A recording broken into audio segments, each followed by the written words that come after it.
I'm Forrest Saunders at the state capitol for a second time in less than 2 weeks. The nation's vice president here in Florida denouncing new standards for public schools to teach African American history in the state.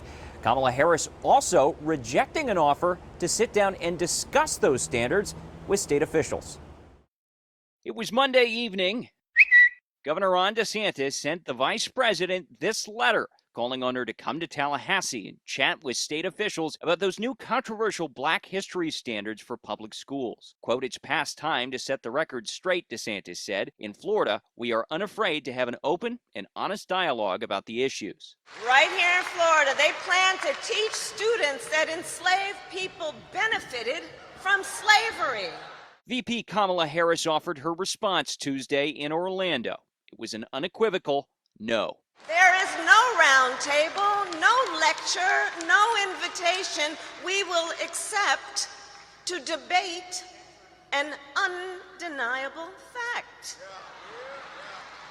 There were no redeeming qualities of slavery. The stop, Harris's second in Florida in less than 14 days. A sign the Biden administration not only sees swing in the swing state, but that the history standards are a weak spot in the governor's political armor. Show the amendment approved.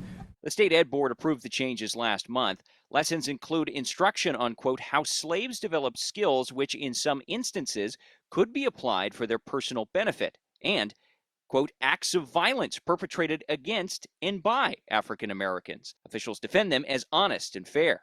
Our standards are factual, objective standards that really teach the good, the bad, and the ugly. The governor's presidential campaign also leaning into the standards despite blowback from even fellow Republicans. DeSantis surrogates urging Harris to reconsider. A lot of people know that she's not telling the truth. And, for her to sit down, I think, maybe it would show some character, some dignity, some integrity. I think that would be a great idea. While the sit-down seems unlikely, Florida's ed commissioner is set to be a part of a town hall next week to defend and discuss the standards.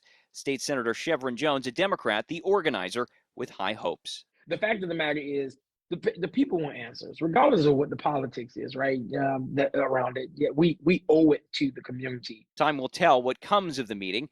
Meanwhile, the new standards set to take effect in the coming academic year. And students return to class here in Florida sooner than you might think. The next academic school year for some starts as early as Thursday of next week. That's the latest out here at the state capitol. I'm Forrest Saunders reporting.